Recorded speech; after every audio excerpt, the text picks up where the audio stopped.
Bom dia, turma 3001 e 3002. Esse encontro eu deixei o link para as duas turmas, para aproveitar que a matéria é a mesma, né? E como são poucos os que entram, a turma fica um pouquinho maior. Estou aqui com alguns alunos, alguns estudantes. Estudantes é uma palavra mais cordial, né? Aluno, eu costumo evitar essa palavra. Porque aluno vem aquela ideia do ser sem luz. O A é prefixo, o luno, no caso, é luz, né? E o A é prefixo de negação, então aluno seria sem luz, mas eu não vejo vocês sem luz, isso é um termo um tanto pejorativo. Eu costumo falar estudante, né, que todo mundo aqui está aprendendo, tanto eu, Paulo Freire já falava, né, o professor aprende ao ensinar e o estudante ensina ao aprender. Então todos estamos aqui sendo agraciados pela conquista do conhecimento. Bom, eu vou estar compartilhando aqui então a apostila, vou estar fazendo uma apresentação, compartilhando aqui a apostila.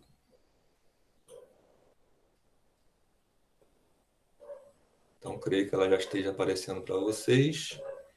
Temos aqui no Aplix, né? Você encontra essa apostila no Aplix, no segundo bimestre do segundo ano. E aqui no índice, nós vamos ver os temas. Então, são só 4 aulas, né? A quinta aula é sempre uma aula de exercícios. A aula 1 fala sobre processo de transmissão de calor. Aula 2, trabalho de um gás e energia interna. Aula 3, conservação de energia em processos termodinâmicos. Aula 4, calor e as máquinas térmicas. Essas aulas, elas são um resumão, né? Não pode ser algo que seja uma fonte de estudo.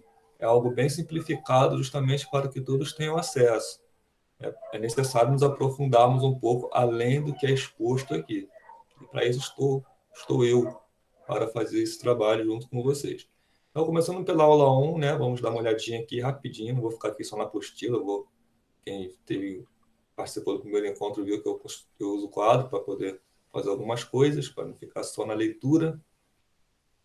A aula 1 começa aqui, e aí vai falar sobre os processos de transmissão de calor, que basicamente são três.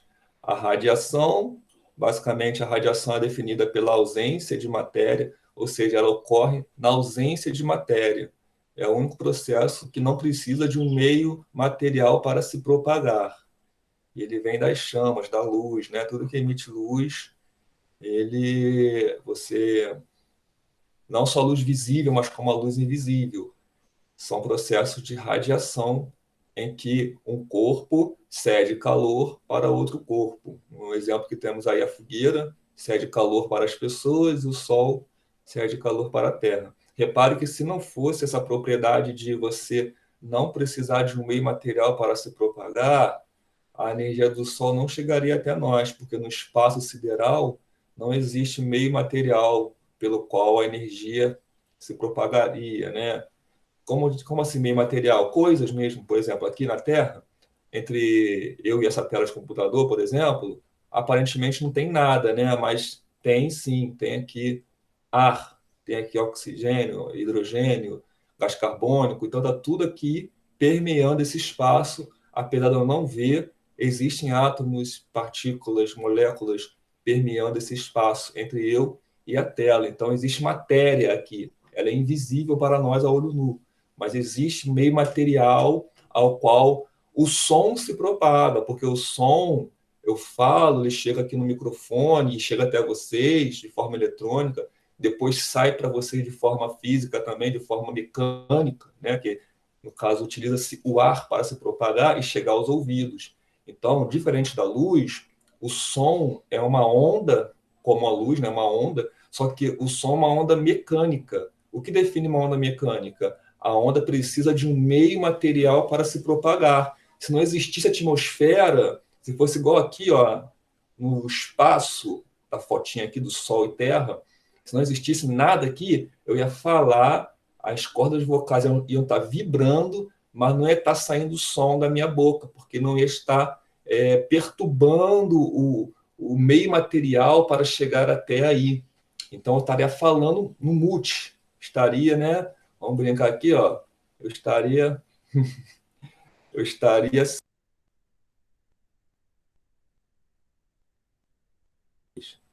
Então, isso é uma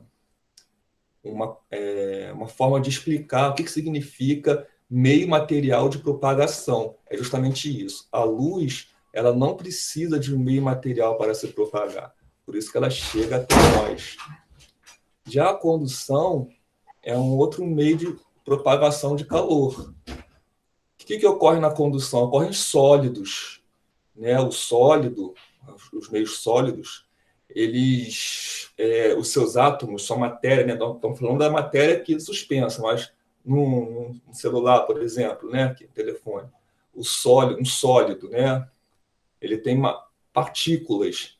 Então, se eu aquecer, se eu segurar ele, né? O meu corpo está com uma temperatura acima do telefone. Então, naturalmente, vai ter uma transmissão de energia interna. O calor vai se propagar do meu corpo para o telefone e vai se propagando de partícula por partícula. As partículas estão uma do ladinho da outra e cada uma vai transmitindo para a outra, né, ao longo do telefone, né? Não é uma coisa que uma partícula aqui não consegue propagar calor para a outra da ponta, mas para sua vizinha ela consegue. E aí elas vão se propagando. Por isso que é condução, vai conduzindo o calor. Ocorre em sólidos. E o terceiro modo de propagação de calor é a convecção, que ocorre em gases e líquidos. Então, aqui nesse exemplo da chama na panela, nós temos o sólido, que é a panela, ocorre por condução, a chama, né, o calor fornecido pelas partículas da panela, e por condução também, essa panela acaba transmitindo calor para a água que está ali dentro. Só que na água já tem uma liberdade maior de movimento das partículas. Então, o que acontece? Uma partícula que foi aquecida aqui embaixo, ela vai ganhar energia para subir. Ela vai subir. Ela não vai ficar paradinha aqui embaixo e só vai poder transmitir calor para suas vizinhas. Ela vai ficar mais leve, ela vai subir. A água mais fria, mais pesada, ela vai descer. Então, vai ter um processo ali de transmissão de calor entre as partículas no movimento. As partículas mais quentes vão subir, as mais frias vão descer, aí vai aquecer, vai ficar mais quente que a de cima, vai subir de novo, elas vão ficar trocando de posição. Isso que caracteriza a convecção, que ocorre em líquidos e gases. Tá? Então, é isso aí, a aula é só isso. Aí fala sobre o efeito estufa, né? Fala que o aquecimento, né, da camada nossa atmosfera está produzindo um aumento das temperaturas. É importante ressaltar aqui que o efeito estufa ele é algo que não é nocivo para o planeta, é algo que é necessário para a vida no planeta. O que é nocivo é o aumento do efeito estufa, porque, por exemplo, você sabe que a Terra ela gira, né, em torno do Sol. A parte que está virada para o Sol é dia. Nós estamos virados para o Sol agora, de manhã. Daqui a pouco ela vai rodar, vai ficar descosta para o Sol. A gente vai ficar de cara para o espaço sideral. E é frio demais não receber luz do Sol. Se não fosse a atmosfera acumulando calor, né, a água é um ótimo acumulador de calor, ela demora para esfriar e demora para aquecer. Nós dizemos que ela tem um calor específico muito alto, né? É né, naquelas fórmulas que a gente usa para calcular o calor. Então, a água ela mantém o calor preso na atmosfera à noite. Isso faz com que nossas noites não sejam insuportáveis de frio. Esfria um pouquinho, mas não fica insuportável, porque aquele calor aquele sol, o sol na atmosfera, né, durante o dia, distribui para todo o globo terrestre aquele calor e envolve, nós temos um cobertor de calor. Isso é bom para não sofrermos frio à noite, mas com o aumento dos gases poluentes que retém ainda mais esse calor na atmosfera, aumentar esse calorzinho que nós deveríamos ter de forma mais amena é nocivo para o planeta, porque está derretendo as calotas polares, né, o gelo, e tem muita vida animal que depende muito das calotas polares para sobreviver. Tem um documentário muito bom no Netflix, quem pode ter aí a Netflix, né, que acho que é Nosso Planeta, o documentário, né, o tema da série, né, Nosso Planeta, Nosso Lar. Agora não me falhou um pouco assim exatamente o tema. Se alguém souber, pode falar aí para me ajudar. que fala das morsas, né? Aquele bicho que parece uma foca com aqueles dentões gigantes. Tem uma ilha lá na Rússia que fica assim, um ajuntamento muito grande de morsas que elas não têm para onde ir. Elas têm que ficar perto do gelo, que é onde elas se alimentam, ela come as focas, né?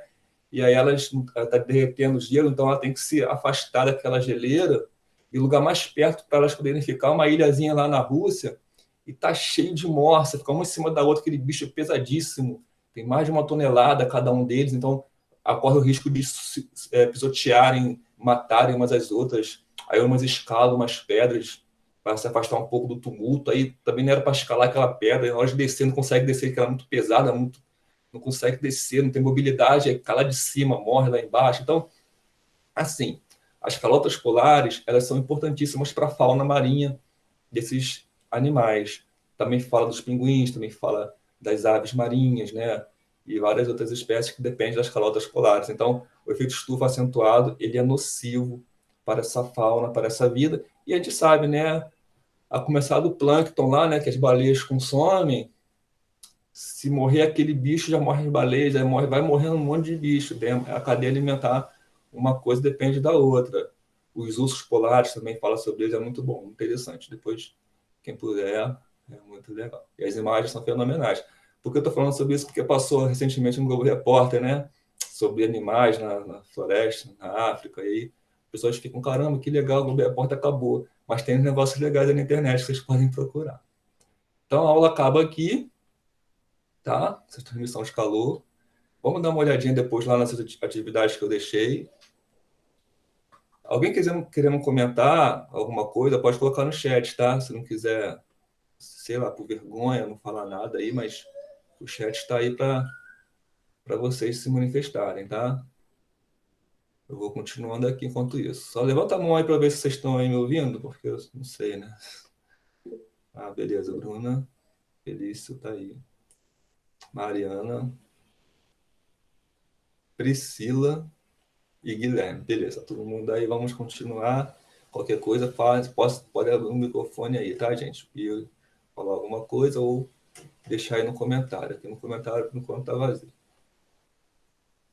Seguindo em frente, então, aqui com a apostila. Aula 2. Só resumindo, então. 3 processos de transmissão de calor. Radiação nas fogueiras. O Sol é uma fogueira, tá, gente? Então, a gente pode pensar assim. Radiação nas fogueiras. Caracteriza a radiação é a ausência de matéria, de meio material para se propagar. Condução em sólidos, então tem que ser em sólidos ocorre a condução, que é a transmissão de calor de partícula para partícula vizinhas, até chegar na última lá. Isso aqui é tipo colher no fogo, né? Você bota uma colher no fogo, uma ponta da colher não vai esquentar logo na hora, mas se ficar segurando um tempinho, daqui a pouco ela vai esquentar, porque demora um pouco para as partículas transmitirem seu calor por condução. E a convecção em gases e líquidos, que é a liberdade das partículas tem de trocar de posição, e isso faz com que o aquecimento é até mais rápido. O efeito estufa, aquecimento da atmosfera de forma que não deveria aquecer, né? É bom, mas em excesso é nocivo. E agora a aula 3, a aula 2, né? Está 3 aqui, a aula 2. A aula 2 fala sobre o trabalho de um gás e energia interna. Então, o trabalho, gente, na física é definido, né? A princípio, definição de trabalho é força vezes deslocamento.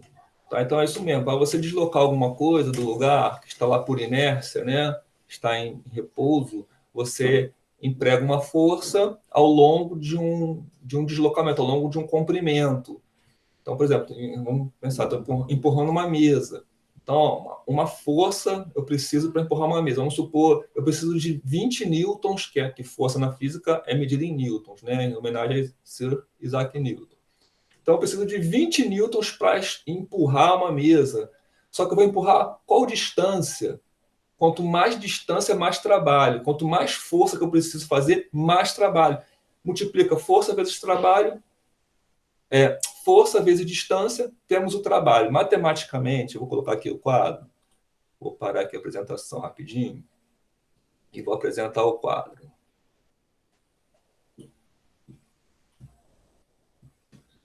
Deixa eu apagar isso aqui que eu estava preparando a atividade, já deixei lá para vocês, tá? Atividadezinha do conteúdo que vai vir depois, que é da aula 2 3 e 4. Então, na física, trabalho também é medido com energia, tá? Trabalho tem esse símbolo aqui, ó, que é o tal. Tem tal minúsculo e tal maiúsculo, depende da apostila. Tal é uma letra grega, tá bom? Então, na física tem muita letra grega. Então, dá para ver aí, gente? Deixa eu perguntar aqui que eu estou escrevendo. Vocês estão vendo aí o quadro? Dá uma cenuzinha se estiver vendo o quadro. Beleza, tranquilo. Priscila já mostrou ali, outras pessoas também levantaram a mão. Então, trabalho é a definição, né? Tá? Perdão, os símbolos são esses. Tá? E a definição é o seguinte: a equação, né? A matemática é uma língua universal, então aqui é como se estivesse escrevendo o que eu vou fazer aqui simbolicamente. Trabalho é força, que é o F, né, na física, vezes distância. Tá? Existe um terceiro fator nessa fórmula, que é o cosseno de θ. Mas esse cosseno de θ ele pode ser ignorado quando a força tem a mesma direção que a distância. Quando eu vou empurrar uma mesa, por exemplo, por que a gente se abaixa? Por que nós nos abaixamos para empurrar uma mesa? Né? Vamos dizer, uma mesa ela vai abaixo da minha cintura. Por que eu não empurro ela em pé? Eu me abaixo. Eu me abaixo para que a direção da força que eu vou fazer, né? Força é uma grandeza vetorial, ela tem direção e sentido. Então, a direção da força que eu vou fazer ela tem que ser igual ao deslocamento. Eu não vou empurrar o negócio para baixo, só quero empurrar ele para frente. Então, nós podemos ignorar esse cosseno de θ quando a força de deslocamento tiver a mesma direção, que é o normal. Perdão, nem sempre, né? A rigor não é sempre, mas o normal nos exercícios de física, a força vai ter a mesma direção que o deslocamento. E esse θ, mais uma letra grega que aparece aí, é justamente o ângulo entre a força e o deslocamento. Se eles forem iguais, o ângulo é zero. Se o ângulo é zero, o cosseno de zero é 1. Então, nós podemos simplesmente ignorar esse θ, esse cosseno de θ, porque cosseno de zero é 1 e 1 é neutro na multiplicação. Seria ali vezes 1. Então, ele não aparece, tá? Para simplificar, senão fica um monte de coisa para a gente ter que pensar e estar aprendendo nada melhor que simplificar as coisas. Então, por definição, trabalho é só você multiplicar força pelo deslocamento, tá? Então, vamos supor, se a força, como eu falei, fosse de 20 newtons para empurrar a mesa, eu tenho que empurrar para uma distância de 1 metro, então trabalho vai ser força vezes deslocamento, que é igual a 20 vezes 1, que é igual a 20 joules. Tá? Então, Newton vezes metro dá joule. O trabalho ele tem a mesma unidade de medida de energia.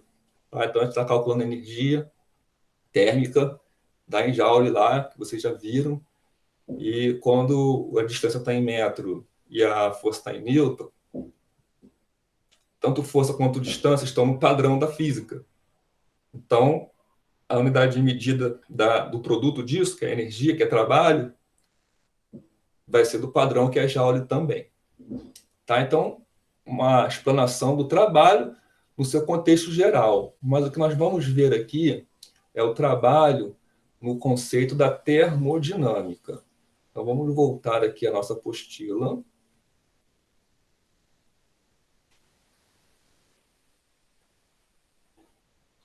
Então, a apostila está aqui, na aula 2. O trabalho, já defini para vocês a fórmula de definição. A gente não vai ver essa fórmula aqui, mas é importante. Mas porque fala de trabalho, vocês têm que, a princípio, saber que trabalho é esse. E energia interna. A energia interna ela é proporcional à variação de temperatura, a temperatura, no caso, né? Energia interna é a energia que o corpo tem associada à energia térmica. Então, energia interna e energia térmica é a mesma coisa. Tanto uma coisa como outra tem o mesmo significado. Então, quando vocês falarem de energia interna, vocês relacionam isso com a medida de temperatura. Quanto maior a temperatura, maior a energia interna. E tem uma formulazinha que é essa que está aparecendo aqui para a gente. O U é o símbolo de energia interna, tá? N é o número de mols, isso aí vocês vão ver na química, ou já viram na química. O número de mols mols é uma quantidade de partículas. Aí tem o número de Avogadro, que dá a quantidade exata de partículas, que tem 1 mol. mas você não vai se preocupar com isso aqui, você vai se preocupar só com o número de mols. Tá? Então, se tiver 1 mol, entra 1 no lugar de N. 2 mols, entra 2 no lugar de N, e assim por diante. R é uma constante universal de gases perfeito, tem um valor fixo que está aqui. Isso aqui a gente acaba decorando com o tempo, mas não é obrigado a decorar, não. Sempre o exercício vai te dar essa informação. Aqui está em ATM, né, que não é a unidade padrão, e aqui está em Joule por mol graus Kelvin, que é a unidade padrão. Então, o número que a gente decora mesmo, na verdade, é esse aqui, ó, 8,31, não é esse 0,82, não. Tá? Esse número aqui é o número que a gente acaba decorando, que a gente acaba usando. Tá, então, só assim, né, experimentalmente, se você essa fórmula, a gente, no ensino médio, a gente usa essa fórmula para calcular a energia térmica. A gente usa, né, a física do ensino médio mais para você pegar os resultados e aplicá-los. Se você quiser se aprofundar mais de onde saiu essa fórmula, né, toda a ciência por trás, toda a história, todos os processos envolvidos, aí você tem que fazer uma faculdade voltada para esse assunto, ou uma faculdade de engenharia, de física, de matemática também vê. Então aqui a gente não vai se preocupar muito de onde saiu, tem a ver com energia cinética dos gases, eles calcularam energia de rotação, de translação. Então, cálculo voltado mais para o ensino superior, não é o objetivo da física no ensino médio. Então, a gente tem essa fórmula, a gente é obrigado a aceitá-la como verdade, como verdadeira, e espera-se que a gente apenas saiba utilizar. Se resume justamente a isso: substituir os valores que estão aqui, calcular o que aparecer e dar a resposta. A física no ensino médio não se atém muito além disso, né? É mais interpretar o que tem aí na hora de substituir os valores. Aqui aparece uma outra equação dos gases ideais. Essa equação também, essa já é demonstrável no ensino médio, mas seria num ambiente normal, num tempo normal de aula. Como é muito reduzido o nosso tempo de aula, até no ensino regular, ensino médio sem pandemia, muitas das vezes a explicação de onde vem essa fórmula fica omitida para poder correr com o conteúdo. Mas é algo simples, né? Eles constataram que aqui, o que são essas letras?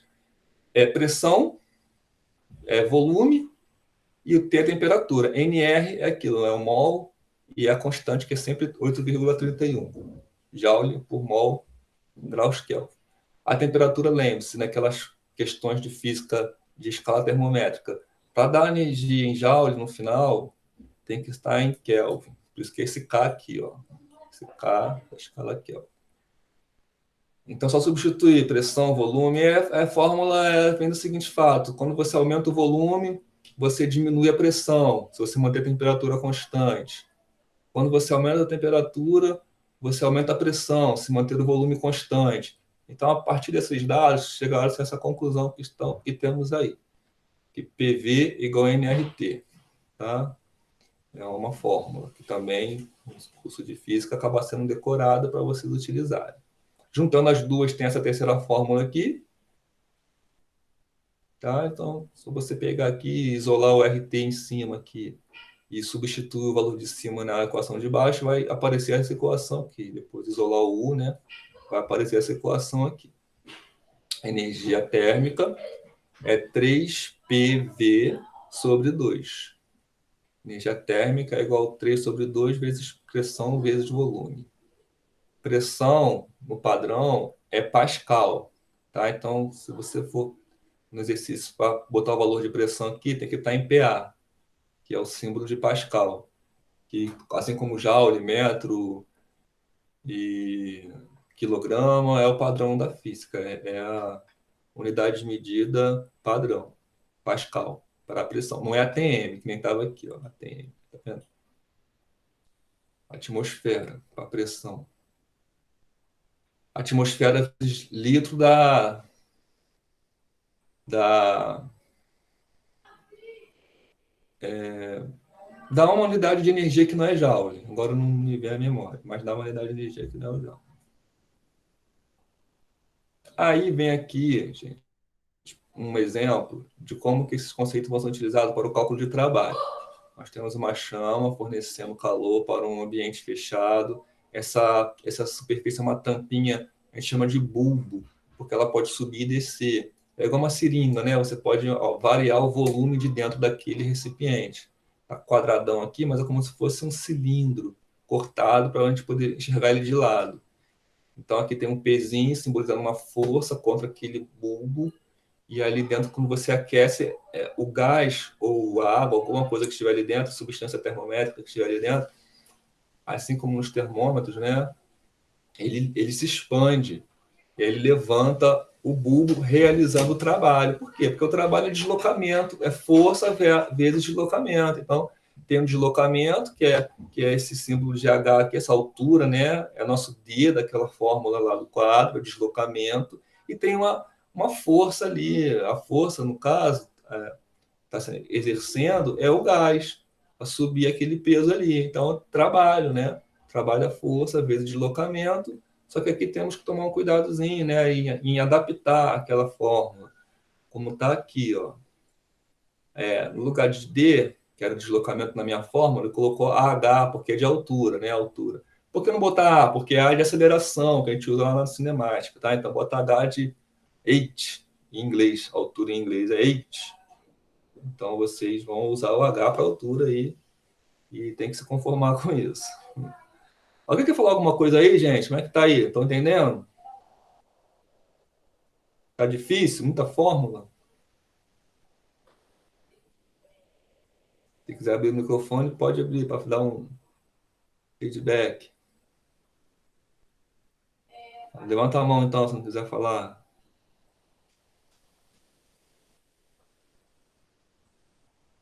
Ih, tô falando sozinho aqui, ó. Priscila tá aí, que bom. Mariana voltou. Está complicado, mas tô entendendo. Então, a parte da matemática, mas a parte da teórica é essa, tá, gente? A matemática, ela é uma linguagem universal, então ela coloca no papel aquilo que a gente está vendo. É uma forma de ver se você entendeu. Mas também tem muita coisa qualitativa que você, mesmo sem conseguir traduzir para o papel de linguagem matemática, dá para você ter uma interpretação correta do que eu estou falando aqui. Aí na parte da matemática a gente vai ver. Mas essa parte aqui do trabalho, deu para entender que é a força vezes deslocamento lá no quadro, quando eu fiz? Escreve aí no chat aí para eu poder saber.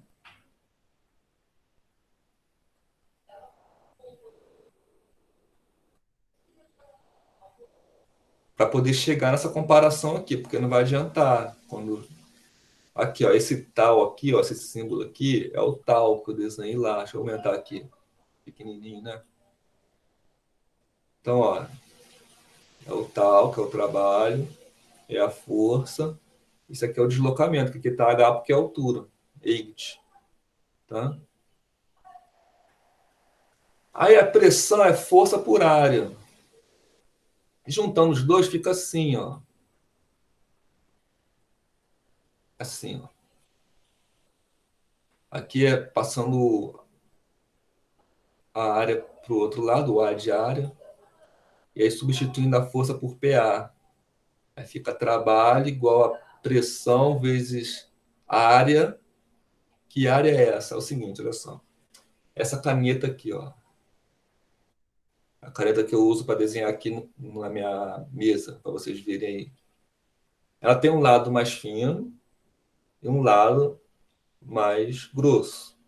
Se eu forçar, se eu aplicar força de encontro aqui, pressionar, por que que eu vou furar o dedo com o lado mais fino? Porque a pressão aqui é maior, porque a área é menor. A área de contato da força é menor do que esse lado aqui, ó. Tem mais área, ó. Tem mais região. Então a razão entre a força que eu faço pela terceira lei de Newton, ação e reação, a força nos dois dedos é igual. Por que que dói aqui? Porque a pressão aqui é maior, já que a área é menor. A área é o número que entra embaixo na definição de pressão, ó. Esse A tá embaixo, é uma fração, né? F sobre A. O A é a área. A área, quanto maior, vai dar uma pressão menor. É inversamente proporcional. Está dividindo, né? Vamos supor que a força é 10. Se a área for 2, a pressão vai ser 5, que é 10 dividido por 5. É 10 dividido por 2. Mas se a área for 5, que é maior que 2, a pressão vai ser menor, porque já vai ser 10 dividido por 5, vai ser 2 a pressão. Então, quanto maior a área, menor a pressão. Como a área aqui é pequena, quanto maior a área, menor a pressão. Como a área aqui é pequena, a pressão aqui é maior, por isso que fura o dedo. Uma forma de explicar essa relação entre força e área, que define a pressão. Maior a área, menor a pressão. Essa área, no caso ali, da seringa, é o círculo do bulbo. E aí a força que é exercida pelo gás naquele círculo determina uma pressão. A gente mede pressão dentro do gás, não mede força. Mas a partir da pressão, sabendo se a área, você chega na força. E aqui foi o sentido contrário. Você tem a pressão, você descobre a força em função da pressão e da área, substitui na fórmula e você tem essa relação entre trabalho, pressão e variação de volume, que é a grandeza que a gente está usando para o estudo de gases térmicos. Bom, então essa fórmula aqui, ó, que a gente vai usar para o trabalho, não é aquela fórmula força vezes distância, mas ela quer dizer a mesma coisa, substituindo força por pressão, substituindo distância por variação de volume. Porque distância é variação de comprimento, né? Você tem comprimento final, comprimento inicial, subtrai, você tem esse comprimento aqui. Então, esse ΔV não é muito diferente do D de distância, que seria o ΔS, lá da cinemática. Tá? Então, a fórmula de trabalho, ela só tem uma outra cara, mas ela traz com ela as mesmas considerações da sua definição. Aqui nós temos um gráfico que relaciona o volume com a pressão. Então, a variação de volume, ó, volume final, volume inicial, você subtrai e dá esse comprimento aqui. E a pressão, e aí quando você calcula pressão vezes variação de volume, geometricamente falando, você está calculando a área desse retângulo aqui. Então, no gráfico, o volume versus pressão, a área do retângulo é equivalente ao trabalho realizado pelo gás. Se a variação de volume for negativa, ou seja, se o bulbo, ao invés de subir, ele desce, ele comprime o gás, então vai dar também para a gente um trabalho negativo, porque o ΔV vai ser negativo, aí a pressão é sempre positiva, vai dar um número negativo. Está de acordo com o que a gente vai ver mais na frente aí sobre trabalho na equação da, da termodinâmica, a primeira lei da termodinâmica. A gente vai ver na aula 3. Então, a área é igual ao trabalho, caso não haja. Deixa eu ver o que está escrito aqui.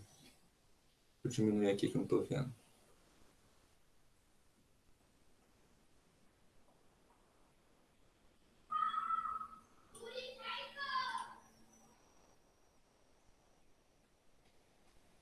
A área compreendida entre a reta, que representa a variação das duas grandezas, e o eixo dos volumes é igual ao trabalho realizado pelo gás. Isso aqui tá errado, tá, gente? Área igual a trabalho. Ah, não, tá certo. É aquilo que eu falei. A área, é porque eu estou confundindo a área da fórmula aqui, ó. Mas nessa área não, é a área do gráfico. A área desse retângulo é igual ao trabalho realizado pelo gás, foi o que eu acabei de falar. E aí a aula termina ali.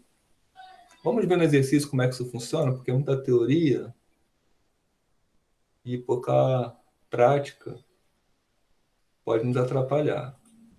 Eu vou abrir aqui uma janela, que é a própria janela que eu estou usando, porque eu vou agora ir aqui nas atividades.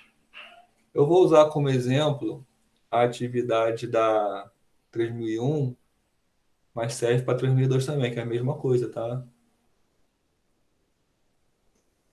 Então, aqui na 3001 tem essa quantidade de entregas. Vamos ver a atividade. Vamos abrir o questionário.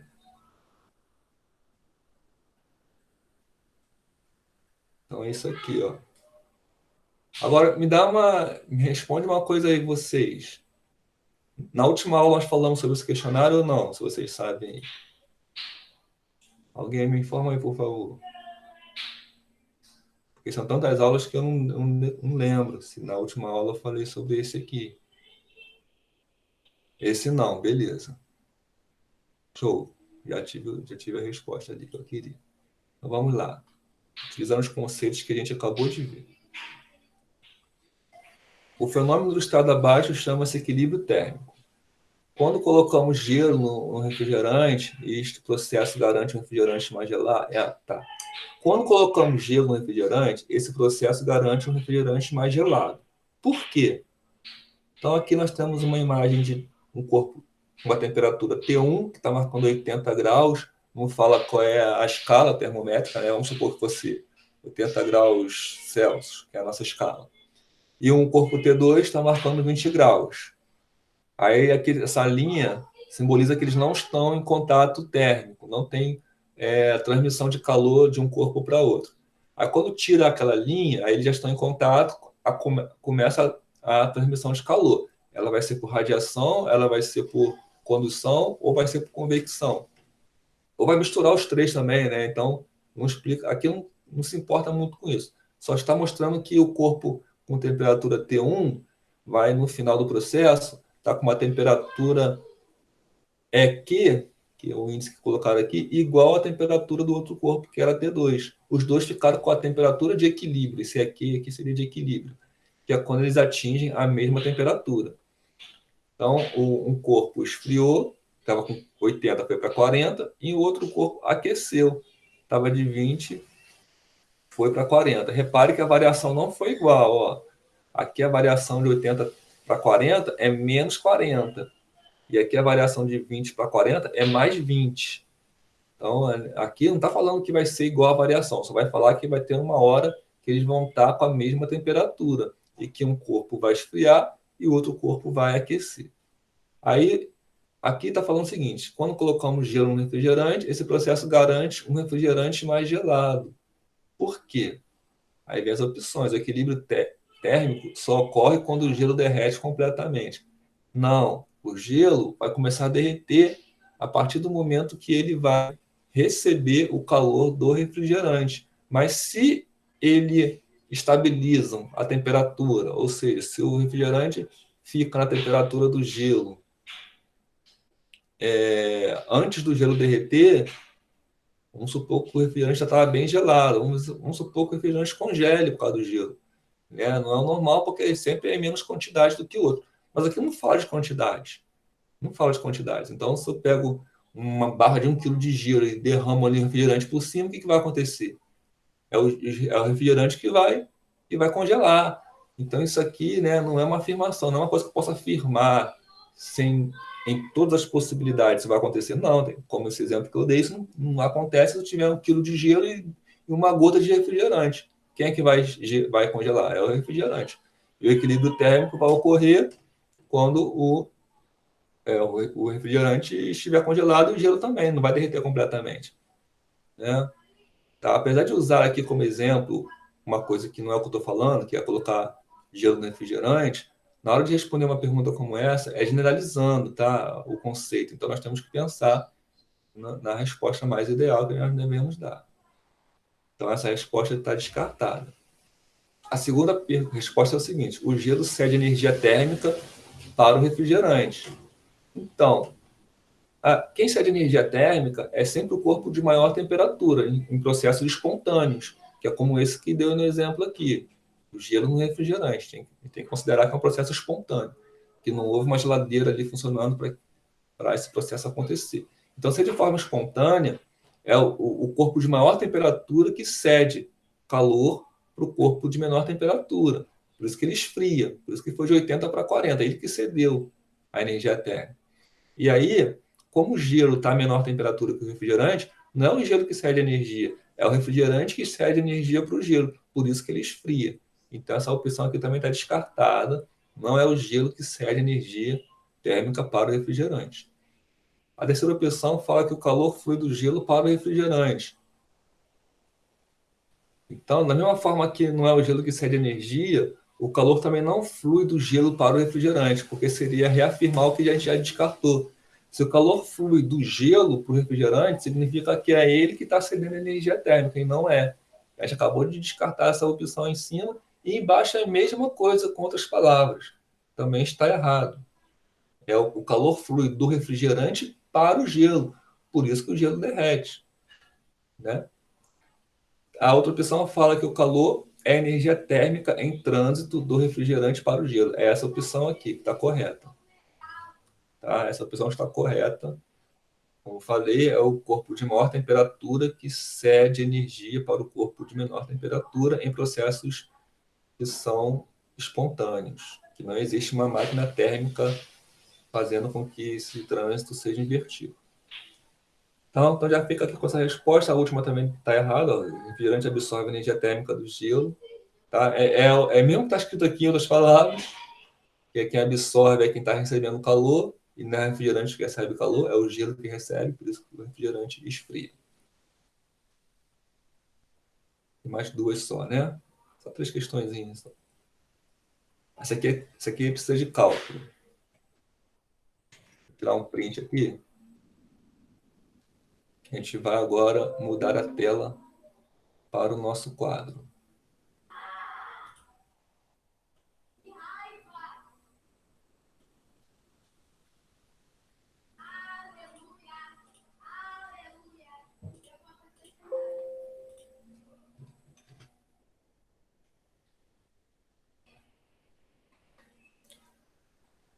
Bom, então estamos aí com nossa questão.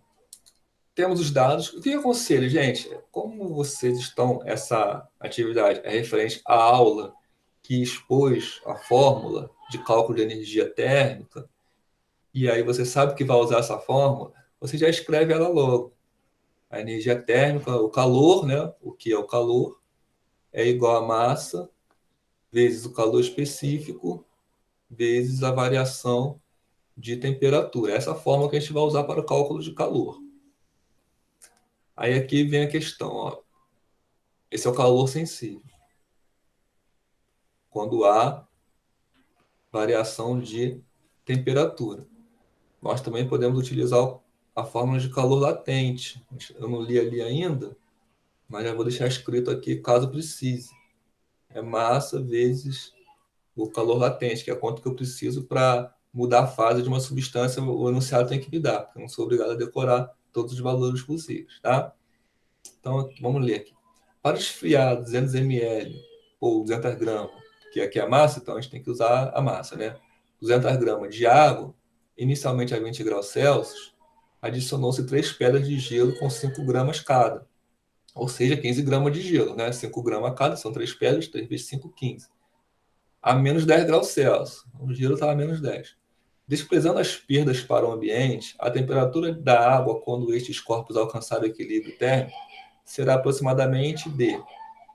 Aí tem aqui os dados: calor específico da água, calor específico do gelo, calor latente de fusão do gelo. Então, aqui nós temos que considerar o seguinte: eu posso fazer esse exercício de várias formas, mas eu vou fazer de uma forma que dê para a gente entender mais fácil. O que eu vou precisar para tornar essa água a quanto cal que ele quer? Ah, não, porque ele quer o equilíbrio térmico. O que eu vou ter que fazer para calcular o equilíbrio térmico dessa água com gelo? Eu tenho que calcular, eu tenho que supor, inicialmente, que o gelo vai derreter todo. O gelo vai derreter todo e vai virar água a 0 graus. Então, eu tenho que fazer o quê? Eu tenho que pegar o cálculo do calor sensível do gelo para chegar até o seu ponto de fusão, que é 0 graus. Tá? Então, aí eu vou saber a quantidade certa de calor que eu preciso para derreter o gelo todo. Aí, eu vou pegar essa quantidade e eu vou jogar lá para cálculo da água. Quanto que a temperatura dela vai baixar quando o gelo derreter todo. porque aí ele vai estar lá, esse calor que ele recebeu do meu cálculo é o calor que a água forneceu. Então a gente vai conseguir aí ver qual é a temperatura de equilíbrio térmico que foi pedido no enunciado. Tá? Então vamos começar aqui, ó. Cálculo do calor recebido pelo gelo, que a água vai fornecer, né?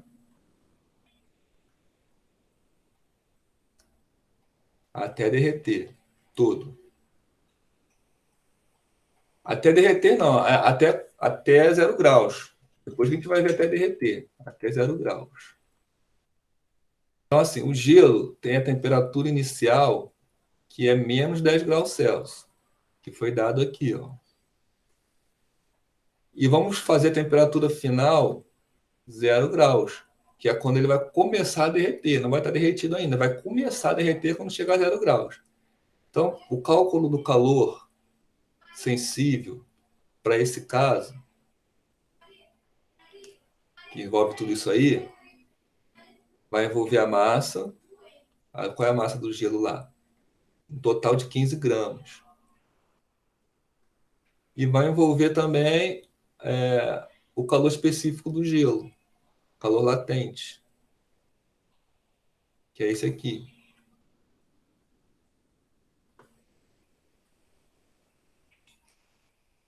Depois, esse vídeo vai ficar gravado, vocês podem voltar e ver o vídeo um monte de vezes, tá? Para estudar. Eu não posso ficar também muito. Na sala de aula, estaria tirando as dúvidas na hora, mas se vocês quiserem falar, pode falar, tá? Pode abrir o microfone aí e falar. Que eu estou fazendo direto, depois você pode também ver o vídeo e ficar voltando. Só substituir tudo aqui, né? O ΔT tem que ser calculado. ΔT eu não tenho ele de cara, mas a fórmula de ΔT é a temperatura final menos temperatura inicial. Temperatura final é 0, menos da fórmula, temperatura inicial é menos 10. Então tem que colocar entre parênteses. Porque fica menos com menos. Vira mais, né? 0 graus Celsius mais 10 graus Celsius. Dá 10 graus Celsius positivo. Por que é positivo? Porque ele aumentou a temperatura. Estava menos 10, foi para 10, foi para 0. Menos 10 indo para 0, ele teve uma variação positiva de 10 graus. A variação negativa é quando ele desce, né? Quando diminui a temperatura. Então nós temos tudo já. Temos ΔT, temos o calor específico denunciado e temos a massa denunciada. Só jogar tudo na fórmula e multiplicar tudo. Pode jogar assim mesmo, em grama, em grau Celsius e caloria por grama grau Celsius. Tá tudo batendo, tá? Então fica 15 vezes 0,5 vezes 10. Só multiplicar tudo. Então, eu vou começar a multiplicar 0,5 por 10, porque é fácil, é só andar com a vírgula, né? Quando você multiplica por 10. Fica 15 vezes 5. Então, o calor que o gelo precisa receber, aqui é a caloria, que a gente calculou em grama e está em caloria ali. E 5,45, botei por 3, né, gente? Foi mal aí, vamos aí. 15 vezes 5. Deixa eu fazer aqui rapidinho aqui. Deixa eu fazer de cabeça, me dei mal. 5 vezes 5, 25. 5 vezes 1, 5, com 2, 7. 75.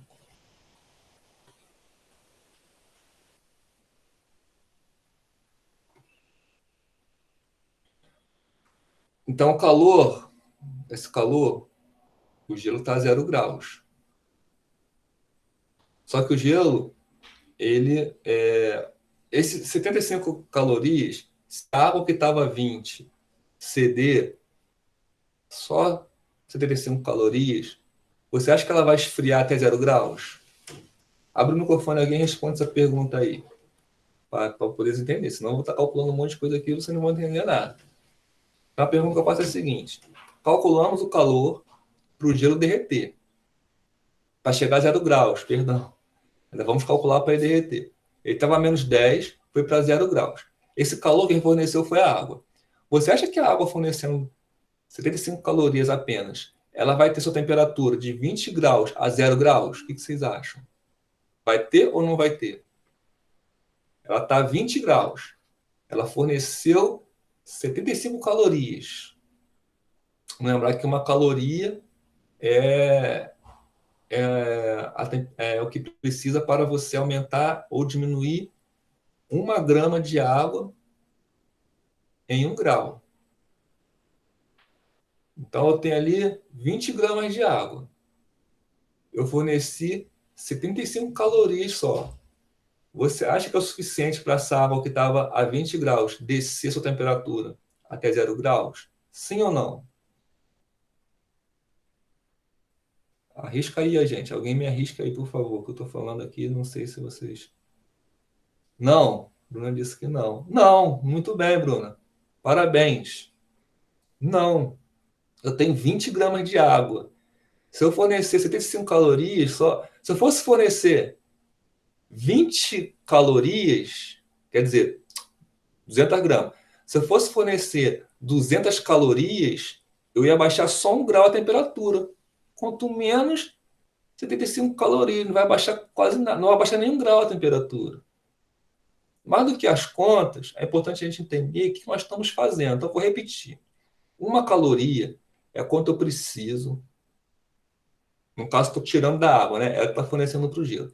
Eu tirar 1 caloria da água significa que eu estou abaixando 1 grama só, 1 grau. Eu não tenho só 1 grama, eu tenho 200 gramas. Se eu tirar 1 caloria de 200 gramas de água, eu não vou abaixar nem 1 grau, porque eu abaixaria se fosse 1 grama de água, mas são 200 gramas de água. Então, a rigor, né, a princípio, né, não a rigor, a princípio, eu teria que tirar 200 calorias dessas 200 gramas de água para baixar sua temperatura em 1 grau, para ir de 20 para 19. Mas eu não tirei nem 200, eu tirei 75 só, para o gelo chegar a 0 graus. Então, eu ainda não tenho equilíbrio térmico. O que eu vou fazer? Eu vou calcular agora quanto que eu preciso tirar da água para que a temperatura do gelo, para que o gelo que está a 0 graus derreta. Porque ele não derreteu ainda, ele só aumentou a temperatura. Aí pode parecer estranho, né? Poxa, ele aumentou a temperatura, não derreteu? Sim, ele só vai derreter quando chegar a 0 graus. Aí vai começar o processo de derretimento. Ele vai começar a derreter a partir do momento que chegar a 0 graus. Que aí usa a fórmula do calor latente, que está ali em cima. Vamos lá, então. Vamos subir aqui a tela. Vamos calcular quanto que eu preciso de calor para derreter esse gelo todo aí. Eu vou precisar de um dado ali, então vou deixar assim. Não subir muito, não. Bom, agora eu tenho 15 gramas de gelo para derreter. O que eu preciso para isso é o calor latente de fusão do gelo que está aqui.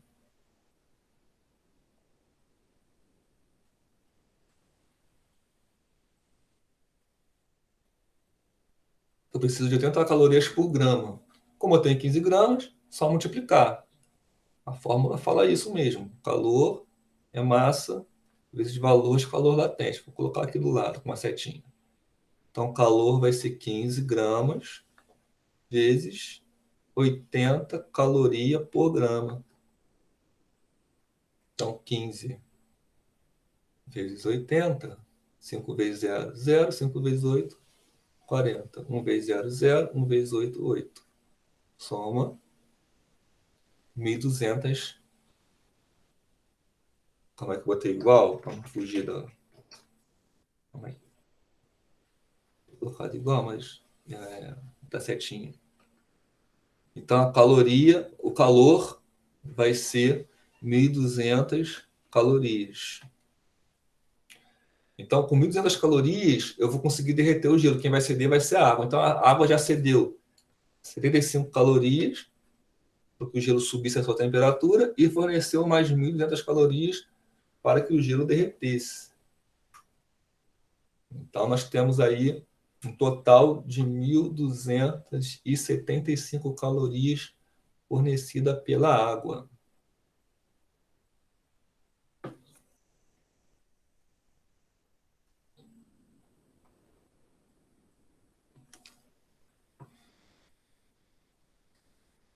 Nós estamos fazendo algumas contas de investigação, estamos investigando, aproveitando para estudar. É claro que depois, no exercício, numa prova, você não precisa ir por esse caminho, tá? Tem uma forma de você ser um pouco mais prático. Só que a praticidade, muitas vezes, ela esconde os conceitos. Então, eu não estaria trabalhando com vocês essa ideia de calor cedido pela água, calor recebido pelo gelo, se eu fosse direto ao ponto e calculasse de uma vez só. Então, para o maior proveito da nossa aula, eu estou seguindo esse caminho, calculando quanto que o gelo vai cedendo conforme ele vai derretendo, e aí depois eu vou fazer uma comparação com quanto a água ela vai cedendo, conforme o gelo vai esquentando. Então, eu já sei que o calor total para o gelo derreter por completo, eu vou chamar de calor 1, a primeira parte que ele esquenta, e de calor 2, a segunda parte que ele derrete. Então, o calor total, por enquanto, vai ser o calor 1 mais calor 2, que vai ser 75 mais 1.200, que é igual a 1.275 calorias. Bom, na paradinha aqui, perguntar aí se vocês estão com alguma dúvida. Quem quiser falar, pode falar aí sua dúvida, porque seguir com dúvida vai prejudicar a compreensão de vocês. Só não vale falar que não está entendendo nada. E aí, gente? Como é que tá aí? Vou voltar Não aqui. tô com dúvida não, professor. Tô entendendo a sua matéria. Ó, vou acreditar, hein? Vou acreditar, hein, Priscila? É porque eu tô fazendo anotação no caderno, aí eu anoto o que o senhor fala e depois eu estudo de novo. Uhum. E o restante da turma aí estão conseguindo acompanhar?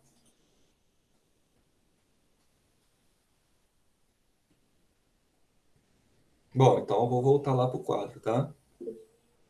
Bruno tá tranquilo. Tá, vou voltar lá pro quadro então.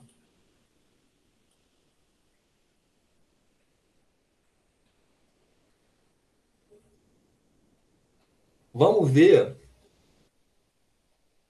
com essa caloria o quanto que eu ia diminuir a temperatura da minha água.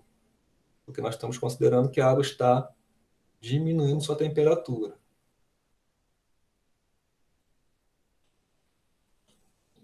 Então vamos usar a fórmula de calor sensível de novo. Calor igual massa vezes calor específico vezes variação de temperatura. Como nesse caso já tem o calor, eu vou substituir aqui, ó. O que eu estava calculando antes, já vou colocar o número dele aqui. Só que eu vou colocar ele negativo. Por quê? Porque a água cedeu esse calor. Então, se ela cedeu esse calor é negativo. Tá? Então, essas convenções existem nessas fórmulas. Sempre que a variação de temperatura for negativa, como eu falei para vocês ali, que a água, ela indo do -10 ao zero, ela tem uma variação positiva de 10 graus, nós também devemos considerar que a água estava a 20 graus, vai descer. Então, o calor que eu vou escrever ali para ela agora, ele é negativo, porque ela perdeu energia. A massa da água é 200 gramas. Não vou colocar unidade de medida agora, não, vou colocar só um número, tá? O calor específico da água, o calor sensível, é um número decorado, é 1. Estava até no enunciado lá, mas é 1. É o único calor que a gente decora. E a variação de temperatura, eu não vou escrever ela assim, porque eu sei a temperatura inicial da água, aquela fórmula da variação de temperatura. Eu sei esse aqui é 20 graus. Eu só não sei o outro. Esse aqui é um número desconhecido, é x. Então, ao invés de colocar ΔT, eu vou colocar temperatura final, que é o meu x, menos 20, que é a temperatura inicial. Aí eu sei a temperatura final da água, desenvolvendo esse cálculo aqui. Então, ficaria menos 1.275 é igual a 200 vezes 1, que é 200. Aí 200 vezes o que está dentro do parênteses, eu tenho que distribuir. Então, vai ficar 200 TF menos, aí 200 vezes 20, né? Dá 4.000. Tá? Então, você tem que distribuir esse 200 para cada termo da subtração que está ali dentro, tá? Agora, nós temos que passar o 400 negativo, o 4.000 negativo para o outro lado. Então, nós vamos ter... eu posso fazer assim, né? Ou posso passar 200 TF para o outro lado, vai aumentar um pouquinho a conta, mas fica mais organizado. Então, vamos fazer do jeito que vocês estão acostumados. Como a incógnita está aqui, eu vou passar isso para o outro lado. Então, fica negativo. Esse 400, esse 4.000, ele era negativo. Ele, como não vai mudar de lado, ele continua negativo. Esse 1.275, ele vai para o outro lado, ele é negativo, ele vai ficar positivo. Então, vou escrever ele primeiro, tá? Ele ficou positivo. E o 4.000 já estava aqui, ele era negativo e continua negativo. Só para quem não lembra, o sinal do número é o que fica à esquerda dele. Aí, fazendo a conta ali, antes de passar tudo para positivo, antes de passar a incógnita para positivo, eu posso fazer essa conta aqui, ela fica negativa, tá? Porque o maior aqui é 4.000. A gente subtrai e pega o sinal do maior. Então, dá 2.725. Agora eu multiplico tudo por menos 1 para tornar a incógnita positiva. Então, fica 200 TF igual a menos... Menos não, perdão. Agora virou mais, porque eu expliquei por menos 1. 2.725 e passa 200 dividindo. E faz a conta. Vamos ter a temperatura final da água cedendo aquele calor para o gelo. Vamos fazer na calculadora ou fazer aqui? Porque senão tem que compartilhar a calculadora, vai ficar pior para mim. Então aqui, ó, baixa 272, dá 1, sobra 72, baixo 5, dá 3, sobra 125. Aí você pode trabalhar com o resto, né? Seria o resto, mas você pode aumentar o resto. Tá? Mas dá aproximadamente 13 graus, né? Dá aproximadamente 13 graus a temperatura final. Estava 20, foi para 13. Vou colocar um tio aqui, que é aproximadamente 13 graus.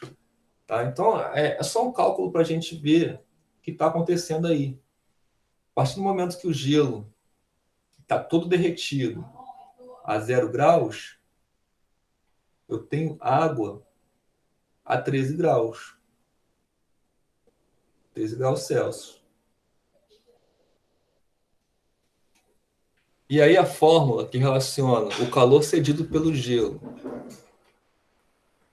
com o calor fornecido, perdão, o calor cedido pela água com o calor recebido do gelo seria algo assim, ó.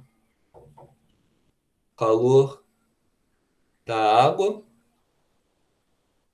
mais calor do gelo tem que ser igual a zero. Então essa conta aí você faz desse modo. Você já sabe o quê? Você já sabe que quem vai passar de fase, quem vai mudar de fase aí, é só o gelo. A água não vai mudar de fase. Por quê? Porque quando o gelo derrete por completo, a água está em fase líquida ainda. Então, se eu tenho água com água, não há possibilidade de um dos dois congelarem, né? O processo é espontâneo. O que eu quero dizer com isso? Quero dizer que a parte da água é só calor sensível. A fórmula dela é essa aqui, ó. A massa da água vezes calor específico da água vezes variação de temperatura da água, que é da igualdade, né? Só estou colocando índice para identificar. Mas essa fórmula aqui que eu estou escrevendo aqui embaixo, Não estou colocando igual, botando igualdade. Estou só substituindo, estou trocando o lado esquerdo pelo lado direito. Numa conta, a princípio, estaria fornecida assim, porque o calor que um cede é o que o outro recebe, de modo que se somar os dois dá zero. Por isso que a gente escreve assim, quantidade de calor da água mais quantidade de calor do gelo dá zero. O que um cede, vamos supor, a água vai ceder 1.000 joules do gelo. E o gelo, então, ele vai receber isso, de modo que um é positivo, outro é negativo, somando dá zero. O do gelo, eu vou ter que fragmentar em calor sensível do gelo, que é a massa do gelo, vezes calor latente do gelo, mais fragmentar em três coisas. Massa do gelo, calor latente do gelo, variação, temperatura do gelo, mais massa do gelo, calor latente do gelo, que é quando ele derrete, mais de água vinda do gelo, vezes calor específico da água vinda do gelo, colocar um G minúsculo aqui para diferenciar, vezes variação de temperatura do gelo. Então, o que vai acontecer aqui? O calor sensível, o calor do gelo cedido, absorvido, perdão, ele envolve essas três contas aqui, que é quando a primeira conta é quando ele estava no estado sólido, foi a 0 graus. A segunda conta é quando ele estava derretendo. E a terceira conta é ele já em estado líquido, indo se igualando a sua temperatura com a água. E aí fica algo para ser calculado de uma vez só, em vez de calcular por etapas ali em cima, né, fazendo as proporções. Substitui tudo. A massa da água, 200 gramas. O calor específico da água é 1. Variação de temperatura, como eu falei, né, temperatura final menos temperatura inicial, que é 20 graus Celsius. Eu não coloquei aqui 1 caloria por grama grau Celsius. Eu não vou colocar a unidade de medida não, tá? Porque senão vai sobrecarregar muito. Aqui tem mais. Esse mais aqui é esse mais aqui. O resto é as mudanças de fase do gelo. Então vai ficar a massa do gelo, que era 15 gramas. Vou colocar aqui. Só do calor específico eu não vou colocar porque é muito grande, aí vai atrapalhar aqui. A gente vê que é 0,5 calor latente, calor sensível do gelo, da água no estado sólido. E a variação aqui é 10, né? A gente tem que aumentar 10 graus para começar a derreter. Mais massa do gelo ainda é 15 gramas, vezes calor latente do gelo é 80, né? 80. 80, aí a calorias.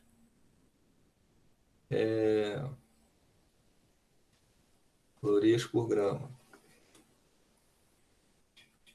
Tá, então agora vou circular os mais da. Não precisa não, né? Já tá ali. Mais desse último termo aqui, ó. Massa do gelo 15, calor específico da água 1. Não tô nem colocando mais unidade de medida, né? 15 gramas, calor específico da água 1. E variação de temperatura agora, a temperatura final é a resposta. E a temperatura inicial aqui é 0. Eu tenho, nesse momento, gelo a 0 graus, eu queria até a temperatura final. Tá? Então fica grandão assim, e no final é igual a 0. Isso tudo aqui é igual a 0. É esse aqui. Então fica grandão assim, mas é continha, né? 200 vezes 1, 200, aí fica 200 TF. 200 vezes 24.000, fica menos 4.000. Vou colocar mais unidade de medida não, tá? Senão vai ficar um monte de coisa aqui. Aí mais, repete o mais. 15 vezes 0. Aqui, né, a gente já tinha feito antes, né? Primeiro por 10, depois por 15, dá 75. Aí mais ali, 15 vezes 80, nem lembro quanto que deu, vou fazer de novo. Vou subir aqui para ver.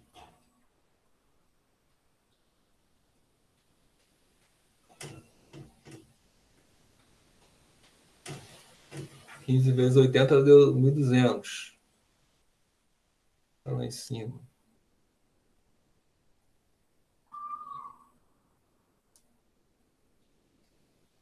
Agora aqui, ó, 15 vezes 1, 15 vezes, está dentro do parênteses, fica 15 TF, 15 vezes 0, 0, é 0, né? 15 vezes 0, 0, tá? Não dá 15 não, gente. 15 vezes 0, 0, estou multiplicando, estou somando não.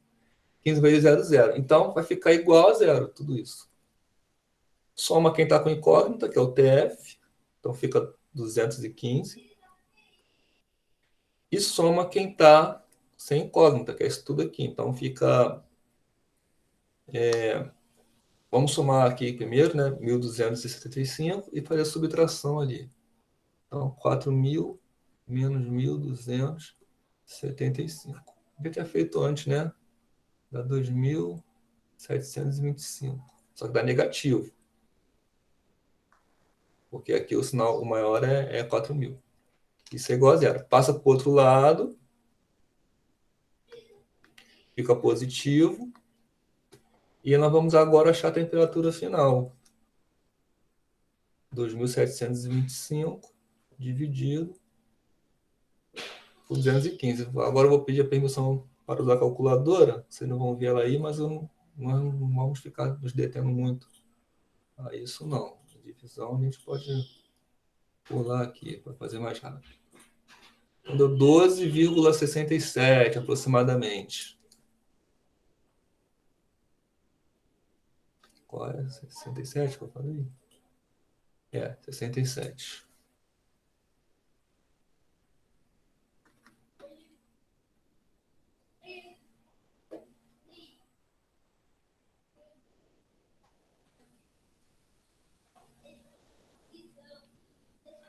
Aí agora eu fiz aqui, né?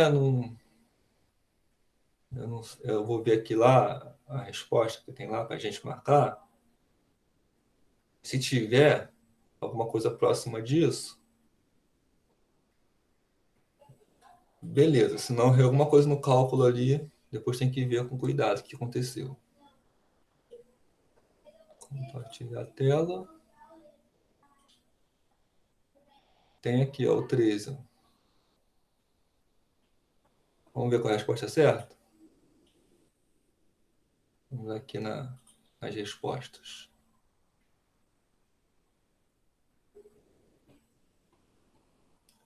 É o 13, ó.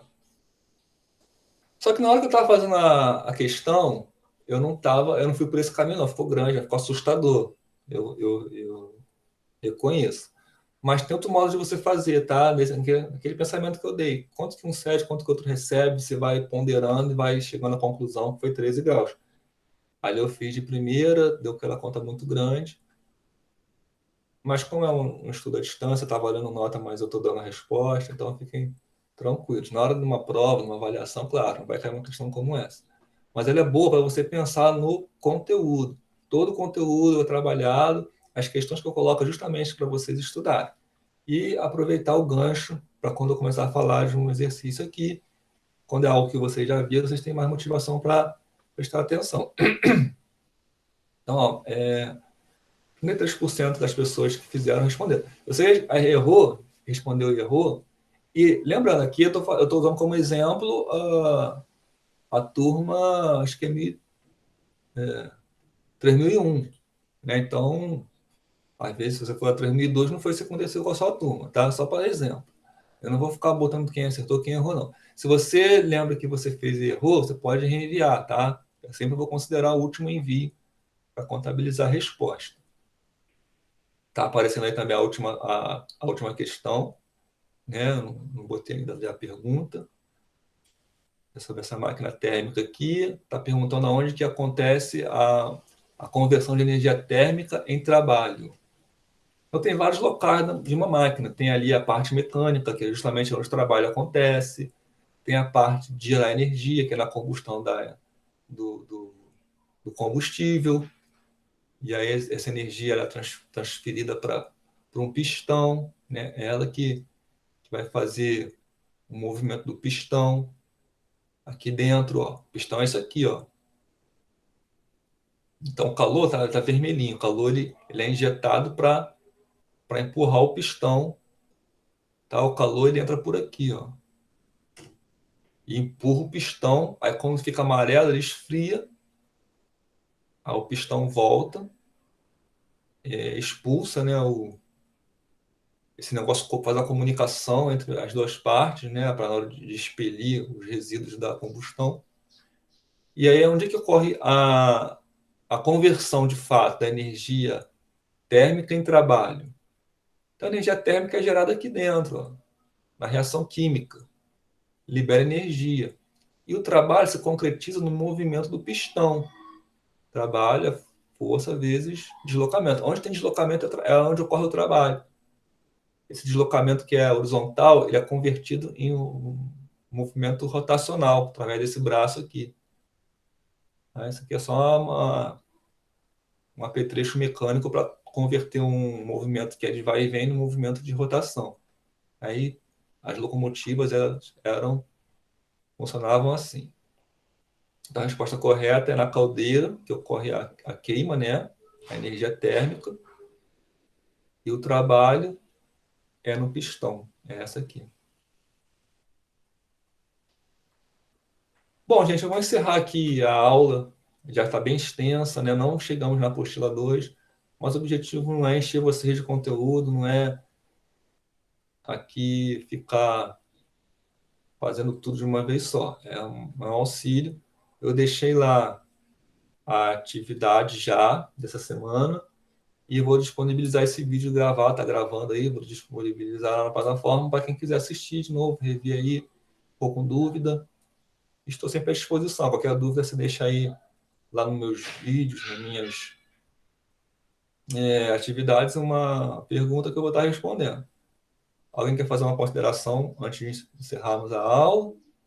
Vou abrir para vocês aí. Podem abrir o microfone.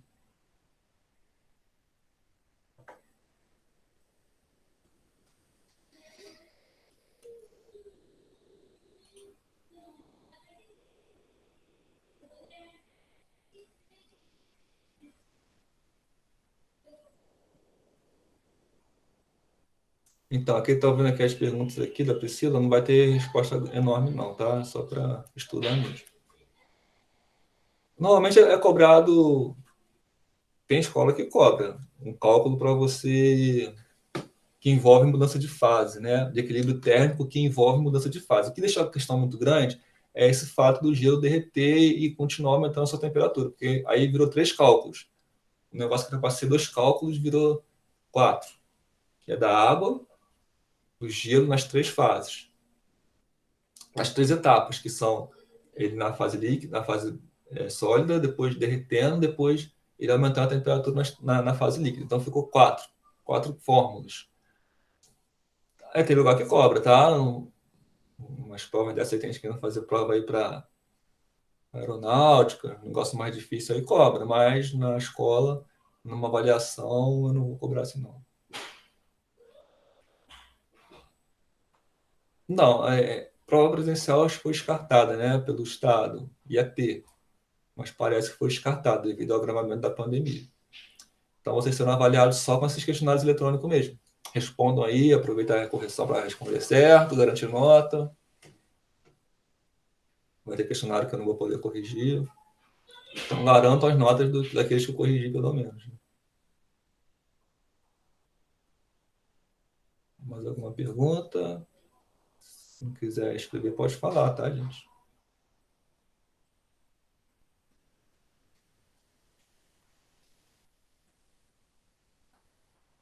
Bom, então é isso. Alguém aí quer se manifestar? Última chance, hein? Antes de eu encerrar, vou estar.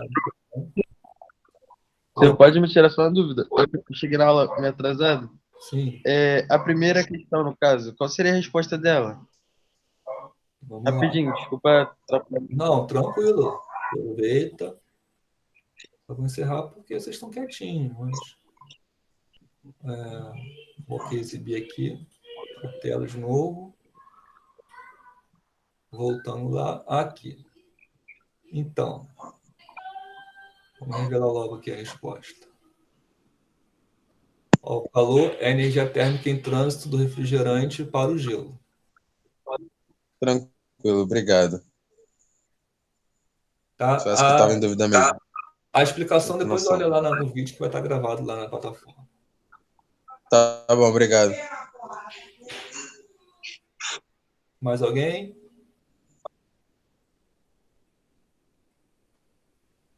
Bom, então é isso, galera. Obrigado aí pela atenção de vocês. Eu sei que é um tanto cansativo ficar 2 horas na frente do computador, mas, como eu disse, vai ficar gravado. Se você perder alguma parte da explicação, você volta lá no vídeo.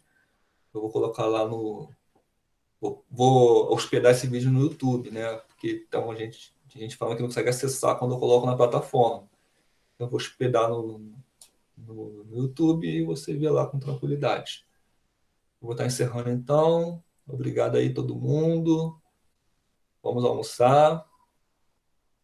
Um abraço e até mais. Valeu, pessoal. Boa semana aí. Até mais.